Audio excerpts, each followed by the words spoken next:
Anthony, one of the things I love about doing these long form podcasts is people could have an extended stay with us. What you love most about these long form content is that you love me. Thank you. All right, that's true. I'm Anthony. Welcome to No Vacancy Live. That's my friend Glenn. You're watching the #1 show in hospitality.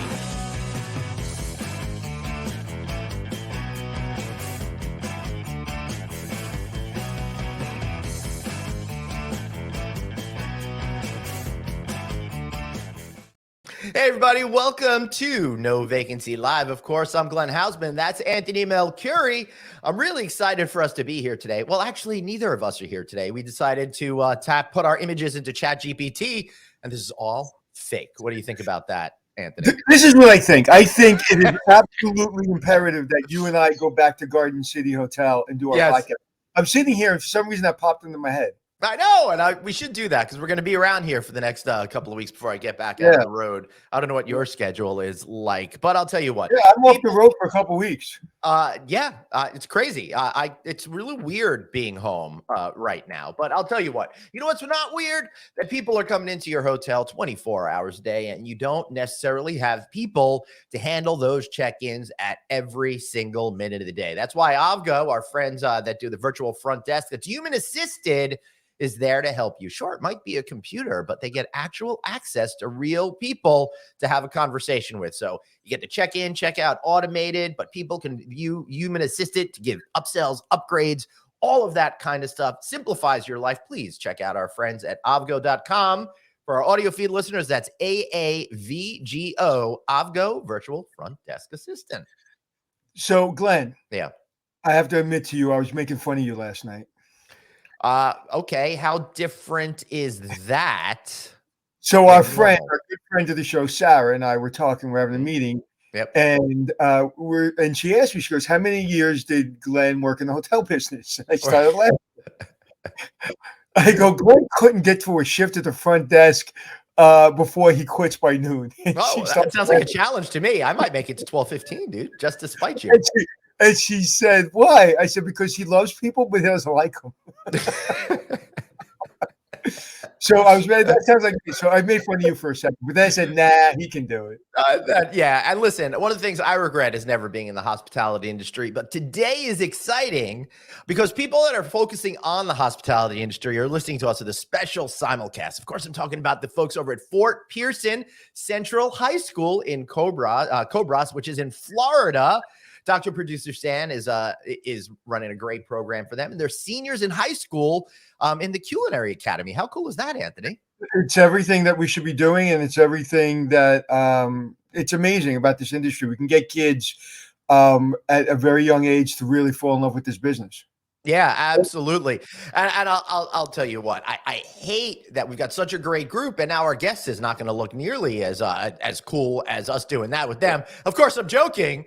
Finally got Greg Juceum on the show, president and CEO, Extended Stay America, a hotel brand that you may not realize has 760 properties around. How incredible is that? Greg, congratulations on all those hotels and welcome to the show. Thanks, guys. Good to be with you as always. So how does it feel, talking about cool, right? Mm-hmm. How does it feel to be, you weren't the cool kid 4 years ago. You are now being an extended stay business. You're the cool kid. Everybody wants to be in your segment. So how does it feel to go from not the cool kid to the cool kid?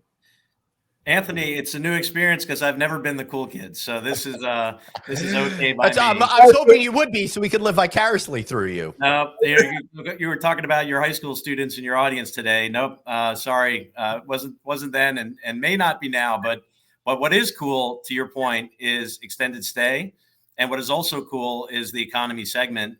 Lower end of the mid-scale segment, really through COVID and beyond. And luckily for us, Extended Stay America is at the intersection of both of those things. So it is really our time to shine. And what I'm finding more and more, even if you really dissect all of the brands that came out, and I think by the time we started the show till now, I think there were 76,000 new brands that were announced. So every single brand of all the thousands of brands that are out there, they're getting more really, really focused on not only experimental, vacations, but really and feel, but really about the bread and butter. It's give me a clean bed, give me a clean shower, and make sure people smile when you give me the key. And we're really getting back to that. And that's what you've been doing for a long time. Yeah, I think so. There are a lot of brands that have been announced. Frankly, for me, I don't know about you guys, it's hard to keep up with them all. Some I are think it's really, hard for CEOs of certain companies to keep up with the ones I in their get that portfolio. fact. I will guarantee you, you go to any one of these big companies and say, name all your brands, go. Yeah. And I guarantee you they miss 2 or 3. Yeah. well, and certainly even to name them is one thing and to be able to differentiate them is another. And that's why we've consciously really focused on sticking to our knitting, which is we're not doing extended stay as a part-time thing. It's not just a piece of what we do, it's all that we do. And we're really committed to both economy and mid-scale, and that's really it. There are levels you can play with in between those segments, but we're really not trying to do anything more than that. Make sure you have a proposition with great value for your guests and for your investors. And so for us, I appreciate your point. We have all of our kickoff meetings going on this week in our office here, and all the meetings are about execution. It's really easy to be a great CEO when times are great and everything's going up. Right. It's pretty simple when times are tough and everybody just has to cut to survive. But it's years like 2023 where we're in the shoulder, and the nuance really matters. Leadership really matters. And for brands like ours that happen to own and operate the majority of our hotels, you really do have to get back to the basics of executing for your guests and making sure that the value proposition is there. So I think everything that you're saying aligns really well with what we're working on today at Extended Stay. Hey, Glenn, when Yeah. we do the edits for the show and we put some little tidbits on social media, Yeah. make sure we time code that, because that was perfectly said. Yeah. And we need to get that out there because you couldn't have said it better. I mean, it's the nuance. So let me ask you a question. I'm going to hit you with a hard question first. Uh-oh. Look out. Glenn and I were talking about, there was a brand that we won't talk about, but they were the first to really tell owners, if you don't PIP your properties and you don't come up to standard, we're throwing you out. And they threw out hundreds, if not thousands, and their stock price took a kick in the knee and other places. But they really set a standard for the other brands to kind of push.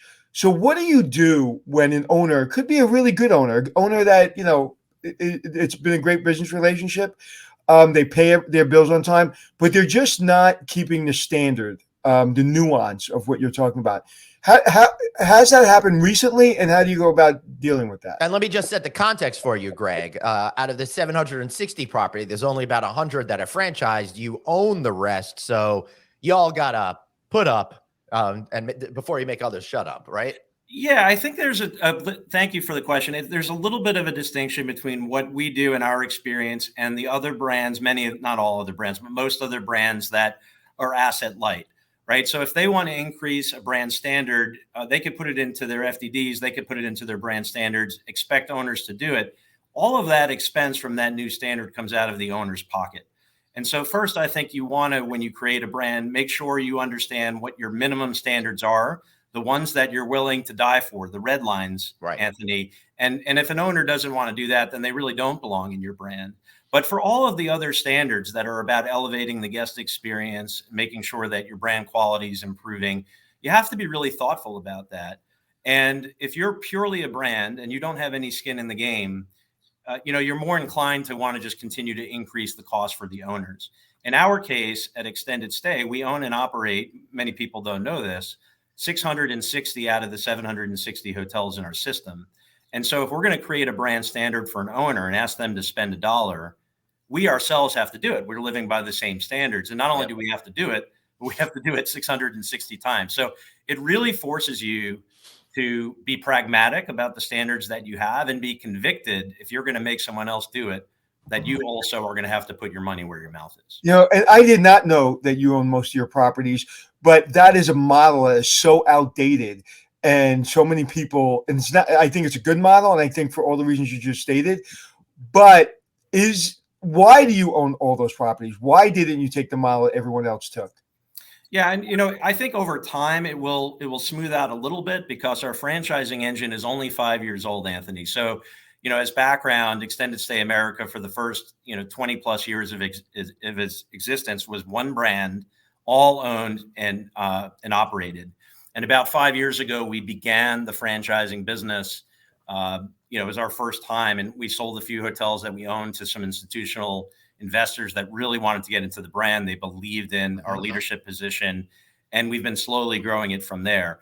Really, over the last year, since I've come into the business, we've accelerated our franchising model. We now have 3 brands, not just one, all dedicated to extended stay. And I do think over time, we will get closer to 50-50.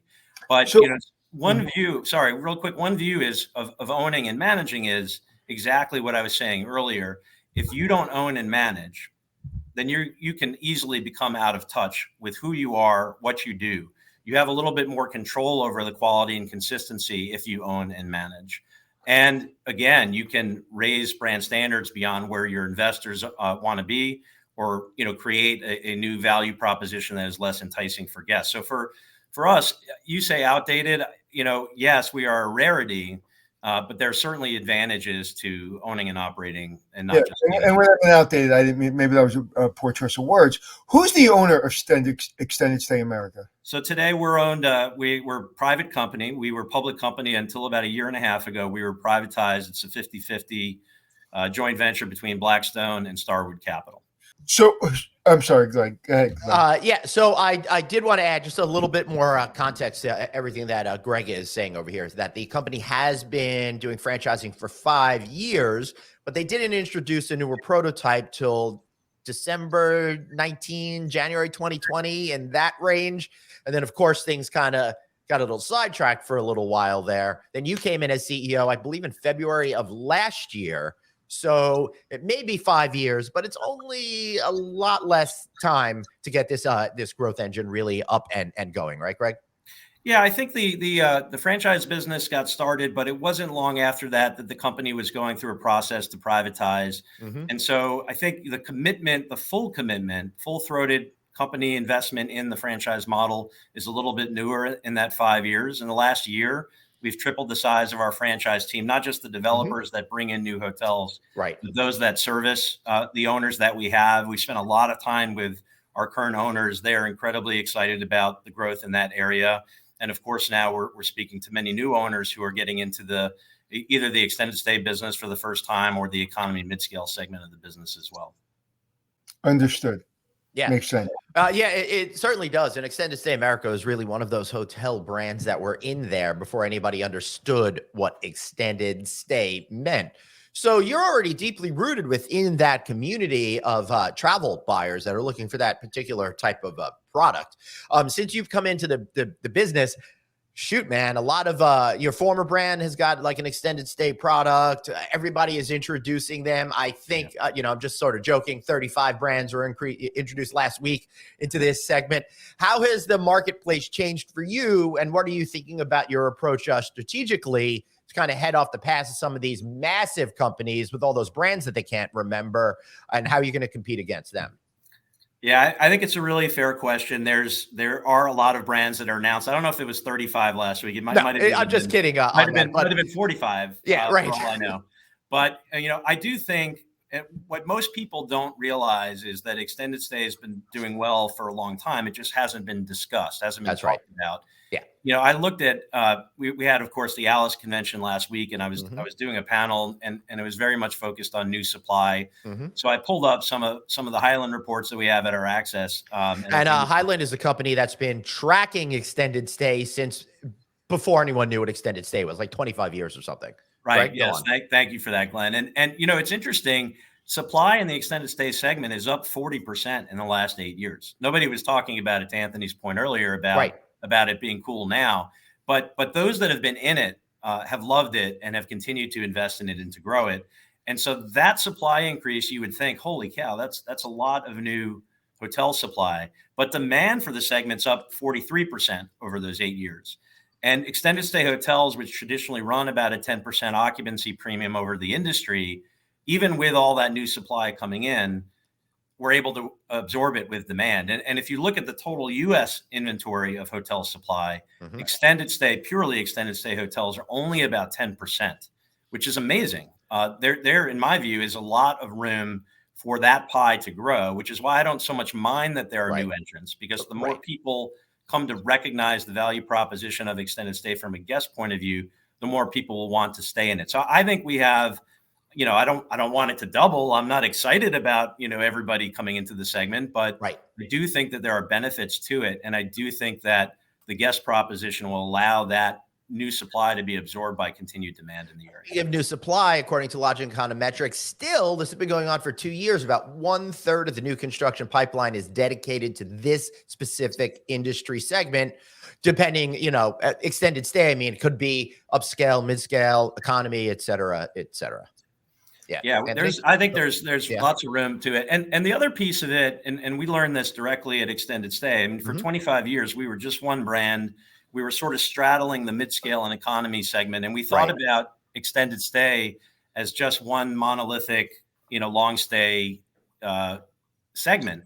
And what you see with all the new brands that have come in over the last 8 to 10 years is that it actually extended stay. There are many different price points. There are different expectations for product and service, all the way from luxury down to pure economy. And so the lesson for us was, why are we only tapping into one small piece of this segment?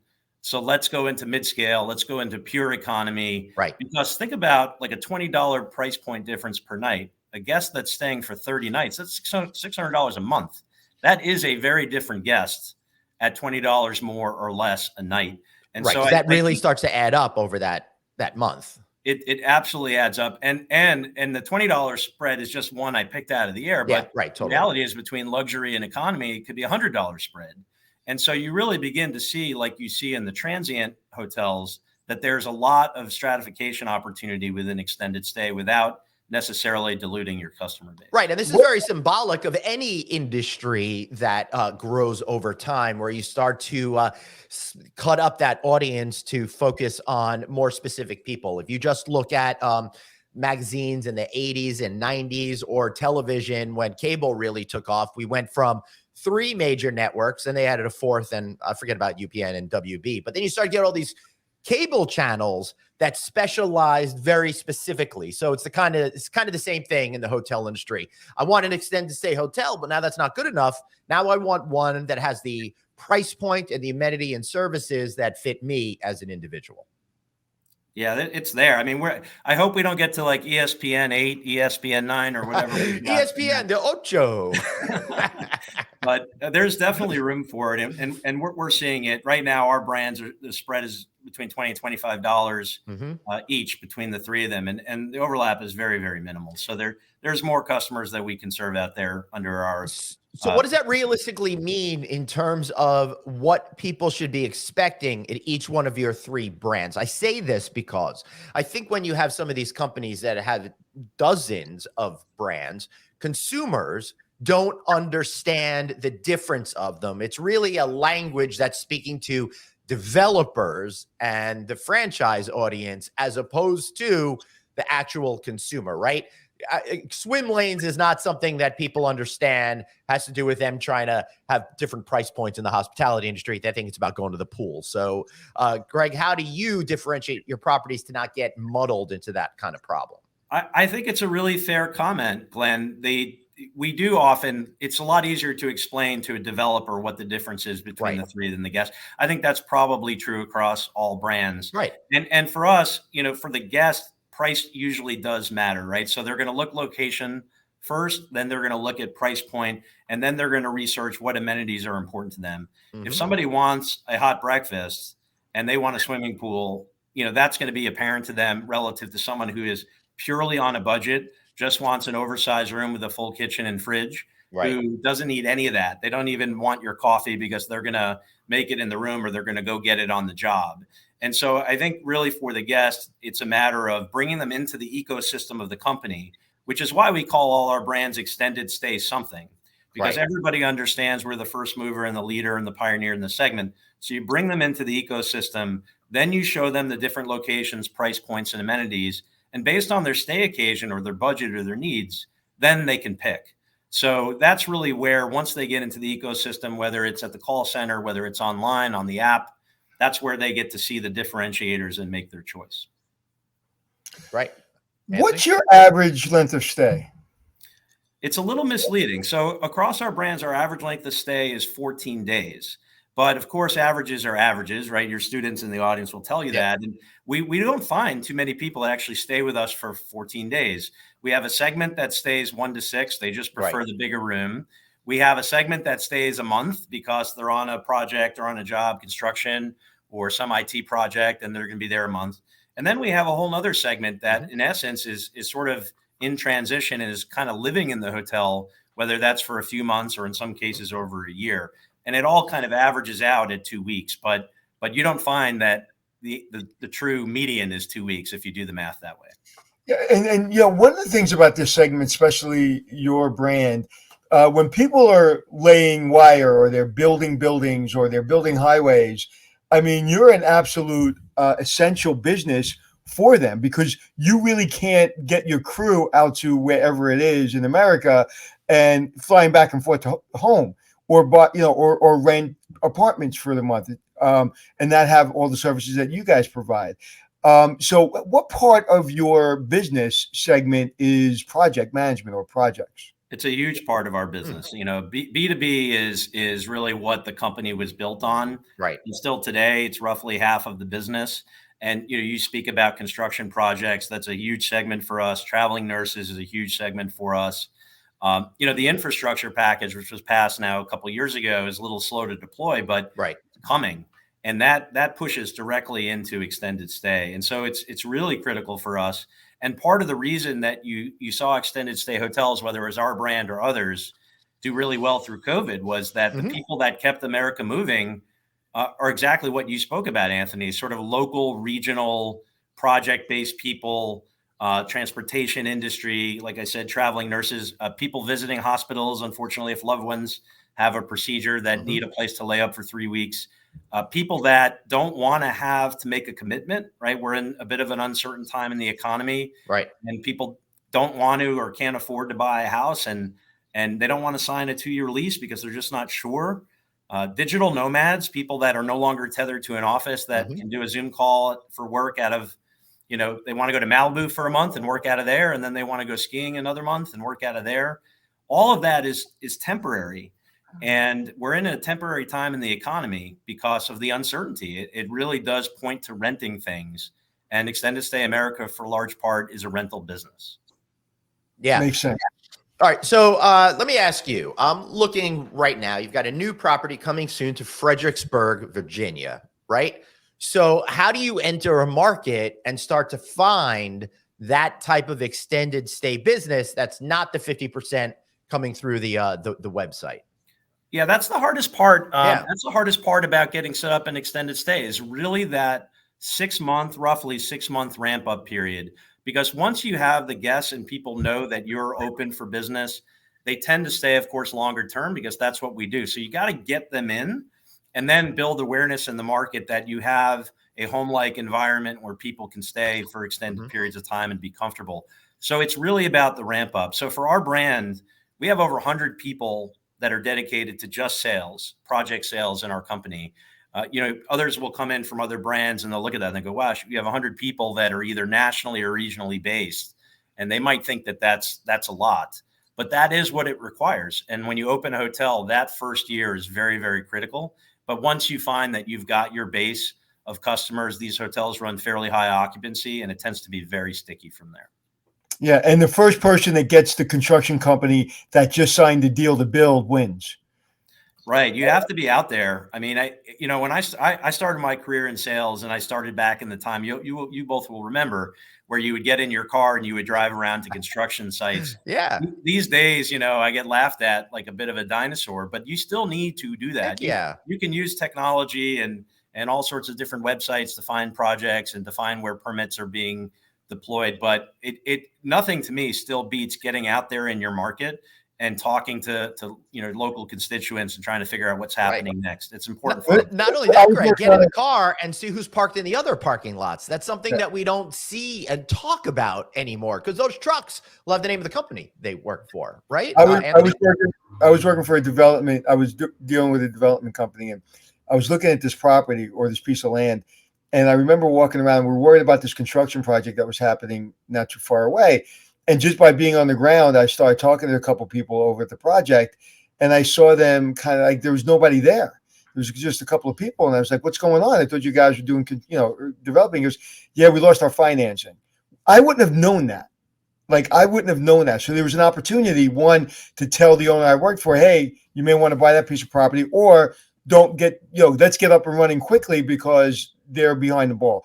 So nothing takes away from boots on the ground, period, end of story. And, and you really do backyard sales. I mean, there's a lot of the brands out there talk about it.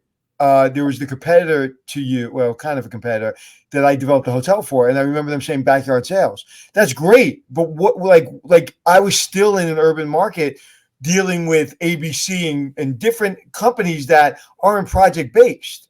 Okay. They're not laying wire and stuff. So those people are looking for more deluxe property. So that didn't really help me very much. Whereas your product, what your product is, and where the business is, and it's just a matter of getting a salesperson that knows how to sell and knows how to build a relationship. Yeah, those customers that are best fit for us are generally very genuine, humble people, blue collar workers. That's what we think about. Our brand motto is genuine people, genuine care. We try not to be high and mighty over here. Hopefully we're successful at that. And when you're a genuine person, like a local general manager that's walking around in the market or talking to your customers, people open up to them. It's not somebody in a suit representing some massive brand out of, Maryland or California or some place like that.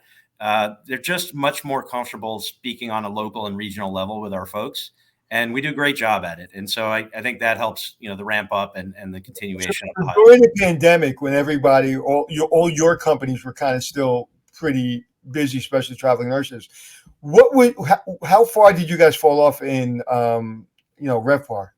Very little at all. In fact, it's before my time at the company, but I remember picking up the New York Times and there was a great article, top page about how Extended Stay America kept all their hotels open and kept their people employed. There was a small occupancy dip. Of course, everybody did, but we're talking low to mid single digits, and it didn't last very long. And in fact, accelerated out of the once COVID began. If I recall, your company and some others, they hit that for the first couple of weeks, and then boom, traveling nurses and all of that kind of stuff kind of took over. You were already there. You were already there, and they knew you, and they knew you already had those relationships. So that's interesting. What I try to tell, and I think there's a lot of education still to be done in our industry. What I try to tell lenders, it was interesting. I had an owner say to me the other day that because you guys are economy mid-scale, the lenders are a little bit more skeptical than if you were an upscale or luxury property. And hearing something like that, I just don't understand. They don't know the business. Because the volatility it was not there in our segment. It was the worst time in the history of the hotel industry, and we hardly missed a beat. And I would hope that lenders and people that need to get to know our business better, like Anthony's saying, should consider economy and mid-scale as the safer bet, not the more risky bet. It's funny that it's funny that this is still an issue after all of these years, because the hospitality industry has proven to be a great investment. Yet I constantly hear every 4 or 5 years that banks are pulling back. There's no confidence, none of this kind of stuff. But it doesn't make any sense to me whatsoever, Greg. But let me ask you this. Kim, friend of the show, is saying, hey, she suggests checking into the Blue Oval project in West Tennessee. I looked it up. It's a $5.8 billion gigafactory to create batteries for Ford. Opens in 2025. Sounds like you could probably sell a few rooms. What place is that? What place is that? It's called the Blue Oval Project. I'll bring it up back here on the screen again for you to check it out. You're very quick on the draw there, Glenn. How did you find that project so fast? It's called Google. I've heard of it. I'll check it out. It's called Chat GBT. That's what it's called. I don't know if we're there yet with that. Soon, though, and just a reminder, everyone, later this month, in a couple of weeks, we're doing a special show on ChatGPT, so be sure to check that out. She's saying it's just outside of Memphis. I love Memphis. Great barbecue, great chicken wings. So on that note, where are the second and third tier markets that you think are going to be explosive and that people are putting in things like Blue Oval and renting or owning or developing 1 million square foot of warehousing? Where is that happening? The Southeast has been explosive. I don't think this will be a shock to you guys or to your listeners. The Mhm. Southeast has just been amazing. The amount of project work. I mean, we were just talking about Tennessee. You look at Nashville. That's not a secret. But a lot of our hotels are secondary and tertiary. Yeah. We're not really an urban hotel company, and so we look for those things. But all the way down Carolinas, down to Florida, over to Texas, really, really hot. You have to pick one. Just pick one. I mean, Austin is terrific. Right. Tennessee is terrific. Florida, of course. One of the things to make, the math really works if you're not buying land that is incredibly expensive. If you're going to buy urban land, you're going to pay a lot of money for that. But if when you're living somewhere for 6 months, it doesn't matter if you're 3 miles away from the place you're visiting, Right. or 1.5 miles. You're not walking there, right? You're gonna carpool with somebody, or you're gonna take a bus or whatever you can do. But most of the guests are not necessarily driving. Certainly, almost none of them are flying. Right. And so you can be a little bit further away from your project. You could be a Right. little further away from downtown or from the interstate. It's much more comfortable to live in, a little quieter. Mhm. Cost of land is less, which means that you can pass on those savings to your customers. So the value proposition is really closer to things like industrial parks, Right. as opposed to more, congested areas where the cost of land is much higher. Yeah. It's like the extended stay business was like kind of bell bottoms. Just keep them in your closet. It's going to come back into fashion eventually, right? It's like you really, by that market segment, really staying true to who they are, they've really outlived so many other brands and so many other hotels. And I don't understand people that get into complex hotels with I think kind of the big box, really big box hotels. I think we got a major problem. And I don't know what they're going to do with all those. I won't name the brand, but there's one brand in one segment that I think they're in a lot of trouble because I don't know what they're going to do with these big meeting hotels. But you've stayed true to who you are. And I think it's really a testament to, even as a human being, stay true to who you are. Don't try to be somebody you're not. And you're going to be okay. You're going to be successful. And you guys never looked over the fence. And that's really, your brand never looked over the fence. That's very interesting. You have to believe that what you have, I learned this my first day in sales. Find something you actually do believe in. Don't just read the cue card, and it'll exude. The passion will exude from you, and you'll be a genuine person because you're never going to lie. You're always going to say what you believe in. And we actually do, believe it or not, believe in this model, have for years, doubling down on it. And yes, it's back into fashion today. But it's an amazing model. Even as a guest, when I was traveling for almost every week, a little bit less so these days, but I was staying usually 2 or 3 nights. But well before my time at ESA, I was very often staying at extended stay hotels, Right. because you get a bigger room, you have more space. I like space. You have the ability to control your diet if you like to cook for yourself instead of ordering fast food or whatever you have to do when you're on the road.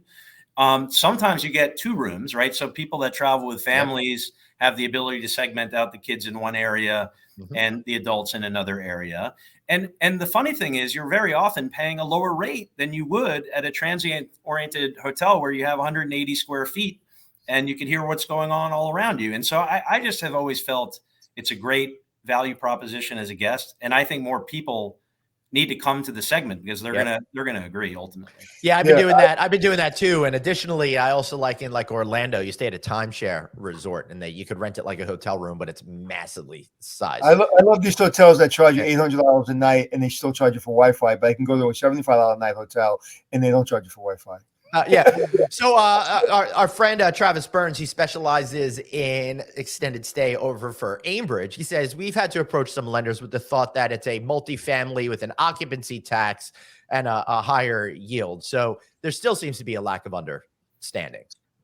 You have to educate people from ground one. We've been in this business, all of us, and we assume people know. You talk about, we're extended stay.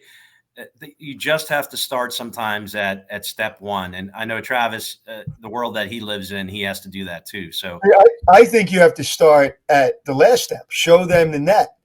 I got a really good lesson one day. I won't tell you who gave it to me. Showed me a very high-end hotel in New York City that generated hundreds of millions of dollars.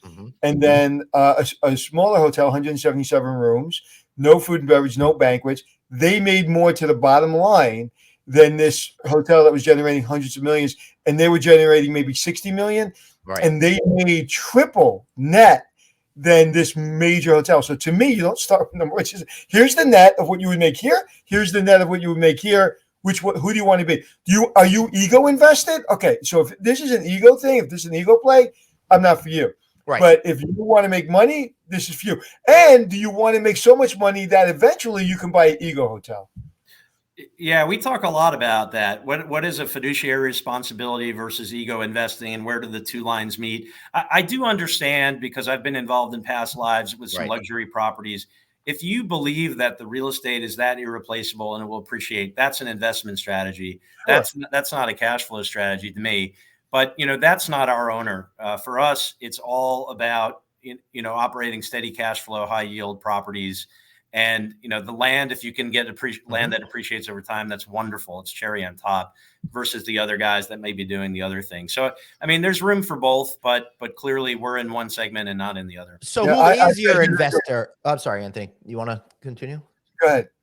So who is your investors these days? My guess is you're seeing some new entrants that are high net worth individuals that hadn't considered hospitality before, plus some folks that have been down this road before. How are you seeing it? How's it split up? Yeah, it's the most interesting thing that I've seen. Really, I've seen a lot of interesting things since I've been here. But what has been very apparent to me is that we have the full spectrum. I hate to be generic about it, but we have everything from local entrepreneurs that either have or haven't been in the hotel business, but understand what we are and have seen the value we can represent, all the way up to institutional players, including, as we spoke about earlier, the sponsors of our company. Right. And so, there is a lot of investment, both locally and internationally, globally, where people that may have invested in luxury or full service before, maybe had a little bit of a rocky ride during COVID, recognize that there's another path, and they're calling us too. And so I would say that we have the full gamut. And now with the three brands, straddling three different segments, it's pretty active over here, right? I'd love to fast forward 3 years and see how it all shakes out, but our team's very, very busy on all fronts. And I imagine that you don't have the same problem that a lot of brands have, is when people are just, owners are going to the brand and say, you got to take their standards out. You got to take their standards out. You're killing us. The price, it's killing us. We can't even find the products. I don't have labor. Whereas you have a hotel that makes sure they focus really well on the basics. There's not a lot of fat to cut out because you're doing what guests want. You're not doing the extra that is, one, I don't use most of the time when I'm in a hotel, and it's expensive.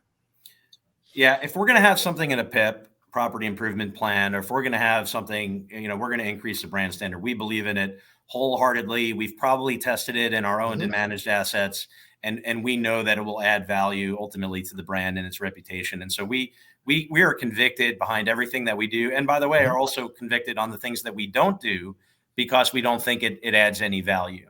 And so, for us, it's that. And it's also our purpose, which you see behind me on the wall, is to care for people who are building a better life for themselves and their family. That is another differentiator between, hotels that have people checking in for a night or two that are just trying to get them on to their next meeting. We're really in a very, very different environment than others. And this is what we love and will continue to do. What's the potential of you guys buying an extended stay product from one of your competitors? Well, I don't know if your viewers know or don't know. So I'll share that last year we acquired a portfolio of 111 hotels. It was owned by another investment firm, but it was in another competing brand. And that's how we launched our third brand. Our third brand is called Extended Stay America Select Suites, pure economy. And it's going incredibly well. In fact, we did it all overnight. So we started this brand not as one hotel hoping to become two and then three, 87 on one day in September. And it's gone incredibly well. So it catapulted us directly into the pure economy segment. And the timing couldn't be better because of what's going on in the economy right now. If construction slows down, right, higher end hotels slow down, and people want to do conversions or they want to gravitate toward economy, now we have a brand at scale that we've personally invested in as both an owner and as a manager. But Glenn, our friend here sidestepped my biggest question. Oh gosh, well we better nail him down then on it. So are you? Is there a possibility? I don't expect you to tell me what you're looking at, but is there a possibility that you will acquire another extended stay brand? It's possible. I would tell you that we're incredibly opportunistic. We might sell, we might buy. It's all market conditions. We didn't do the investment last year as a one and done. If something else that's really compelling comes around, we'll take a look for sure. We have the infrastructure to both own or manage more hotels if that's what it takes. So it's possible, yes. And if the high school students are still listening, and any student, any young person, this is why it's incredibly important to understand this side of our business. Yeah. It is great to be a front desk manager. It's great to work in housekeeping. It's great to be a general manager. That's fantastic.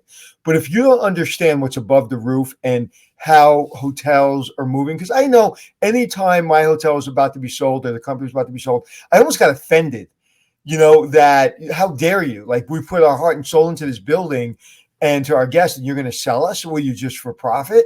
And the answer is yes. The businesses are for profit.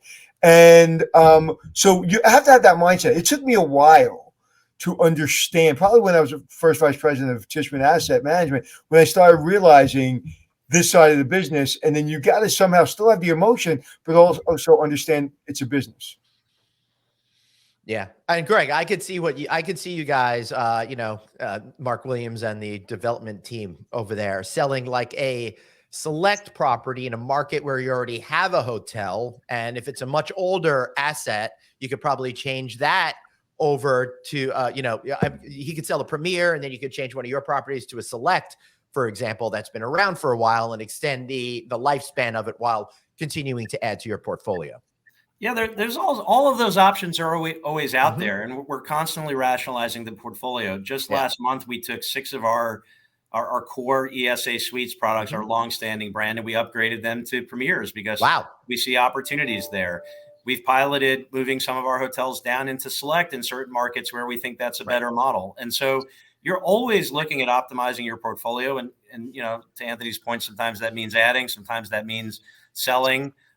We've got to renovate hotels. We've got another cycle coming up here over the next couple of years. So we've got to, constantly be thinking about raising funds for that. So you're always looking at all of the possibilities. And if you're a leader of a company and you're shutting down the opportunity to buy or sell or do this or do that, the world is constantly evolving. You just have to be opportunistic. You have to be agile. You have to manage the ups and downs as they come. Yeah, there was one competing brand out there, not in your segment, but in other segments, that sold a whole chunk of properties, maintain the operating agreements, and then they're able to take that cash now and refurbish a big chunk of their portfolio, which I think was an interesting move as well. Anthony? So you just said something that was important, and I want you to teach people that, because we're all teachers here. We have to raise money for that, meaning the renovation of PIPs or whatever you were saying. How does that work? And why would you have to raise money and not just work it out of cash flow? I know the answer is, but I just wanted you to, and sometimes you do, but if you can kind of educate. Yeah, sure. I mean, sometimes you can work it out of cash flow, and we probably could make that work. But in our case, remember, for the viewers, I mean, we're 600 plus hotels that we own. And at any given point, if the hotel is going to need to be refreshed every 8 years or so, think about that. If we wanted to do a full portfolio renovation, it would take us 6.5 years. And that would be doing 100 a year. So you're constantly having to put that money in. And yes, you can get it through cash flow, but you can also, as Glenn mentioned, you could raise money in other ways, right? Some people take out loans. Some people, sell assets that are maybe a little bit less value creators. Maybe put it into franchise. Let someone else who believes in that asset and wants to renovate it and reposition it do that. And so there's just many, many different ways that you can do that. Each company's got to figure out its own path. But for us, a renovation cycle is really expensive, expensive. And so, funding it through cash flow alone is, a possibility, but it's not the only possibility. Of course. Yeah. Excellent. Greg, just before we wrap up, you've been CEO of this company for a year. What advice do you have for younger folks that are coming up in order to be able to achieve such an incredible goal? I think for me, it's really just about making sure you take the assignments that aren't necessarily the prettiest ones. Yeah. Take the ones where the company, if they ask you to do something that would not be your first choice, be very open-minded to doing that. Because if the company's asking you to do it, they have a need. And if you believe in yourself, you do a great job, you produce the results, people will remember that. And if you're, the type that wants to accelerate your career, that's advice that I was given at a young age. I did some pretty ugly jobs, but for me, that was my path. And I recommend that to other people. Just take the job where you can learn the most, not necessarily the one that your parents will be most proud that you did. Yeah, I think that is probably the most valuable advice you can give. I was developing a hotel, and people said, "What hotel is he developing?" And I was working for an owner in my management company, and they're like, "Why is he involved in that?" They just thought I was kind of maybe like a GM or a VP, and it was the greatest lesson of my life. I've learned so much, and there was so much value in that. But the brand name wasn't a brand name that I typically associate, or I've managed, or I've run in my career. But I probably learned as much or more than any other brand. So exactly, and we all have to let our egos go. I've been in many situations where I'm like, is this an ego decision, or what's the right decision? And I fight that all the time. It's like you have to be true to who you are, and it's what's right for you, not what your friends are going to think.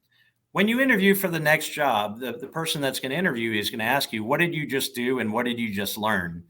And if you're one of 17, front desk agents at a big hotel, I'm not picking on big hotels, I'm just the first example that came to my mind, that's great. But if you were, the front desk agent at a hotel that only had 3 agents, of which one was always an open position or the person called off, and you had to run the hotel because the other people didn't show up, you're going to have a lot more to say that you've done and learned than the other example. So, that's just one. And we don't want to have time for it today. I have lots of that in my history. And every single time I was happy that I made the harder decision because it enabled me to get to the next. I can't agree with you more. Patrice, who was a bellman that I hired, was at the Plaza Hotel, was my best bellman I've ever had, probably one of my best employees I've ever had. And he worked 5 years or longer at McDonald's.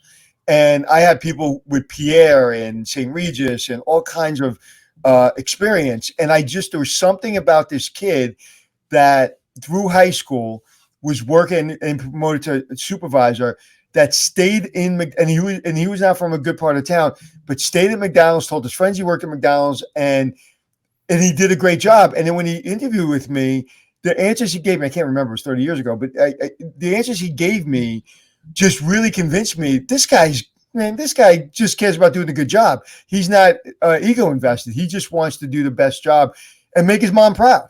That's kind of what he told me. Awesome stuff. And hard work, no matter what they say, if you dig a ditch, make sure you're the best ditch digger. And my dad was a construction worker. So just make sure you do the best job you can do, and it doesn't matter. And everything else will follow. I mean, you did not get into this. If somebody said to you, you would be in this position making, a good living, this living that you're making, that wasn't your intent. And just talking to you, I can tell your intent was to do a good job and everything will take care of itself. Amen. Couldn't say it better. All right. So, Greg, we're going to end off with you with a very hard hitting question from one of our viewers today. How do you feel about carpet in your hotels? That is a hard question. Believe it or not, we talk about carpet versus hardwood LVT all the time. I'm in the camp that we need to evolve beyond carpet. It is a really, really difficult decision, but actually specifically today, the pricing isn't all that different between installing carpet and LVT if you're going to do a whole hotel. Why is carpet still a conversation? I need to know why. It's mainly for cost. It really is mainly for cost. And in my mind, if there's a huge cost differential, it's something to consider. If you're buying a hotel that has carpet and you want to buy some more time before you have to go to some other product, fine. But to me, we need to ultimately move past carpet for a million different reasons. And if the cost is similar, then it's time. Yeah, I go into a hotel with carpet today, and I feel like I have hair again. I was like, I don't want hair. I have to watch that hair. If we're gonna go back to carpet, we need to go full tilt into shag carpet from the late 60s, early 70s. We have full hair, we have medium hair, and then we have no hair. Yeah. I'm pretty much no hair, Anthony. It's not going to be long. So. Come on, come to the club, man. Come to the club. We'll think about it. All right. I think this is the secret. I got to tell you the secret.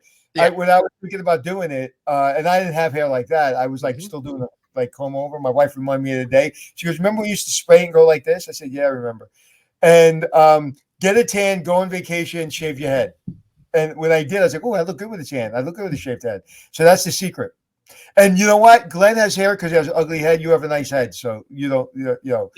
That's right. It's full of loves from Anthony. You know, making me hit the ground so much on my, You learn my something head from every the great day. things he says. One thing I know about Glenn is you can't make Glenn do anything. No, well, that's a really good point. Yeah. I was going to try to say no, but the fact is, no, you can't make me do anything. I only do stuff I like. And listen, that's good advice for you out there, too. Certainly, you got to do jobs that you don't like. But overall, focus on what you love or the things that are going to get you to the place so you could focus on what you love.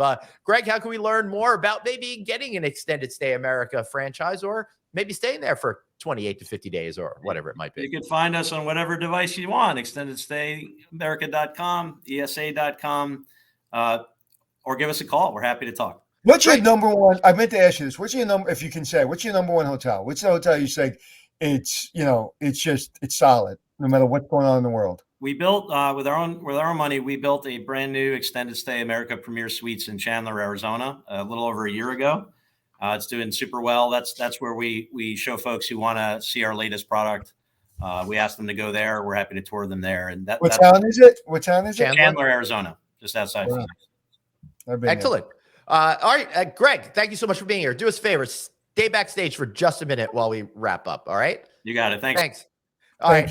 That was great interview. I love Greg. I'm sorry it took so long for us to get him on this show. We had a couple of. Why did it take so long? It's such a failure. Yeah, I know. What are you going to do? You know what? I like to fail miserably so other people could feel good about themselves. And also, if you want to feel good about yourself, well, why not download the audio podcast at Apple Podcasts, iHeartRadio, Stitcher, SoundCloud, wherever you get your shows. We are there.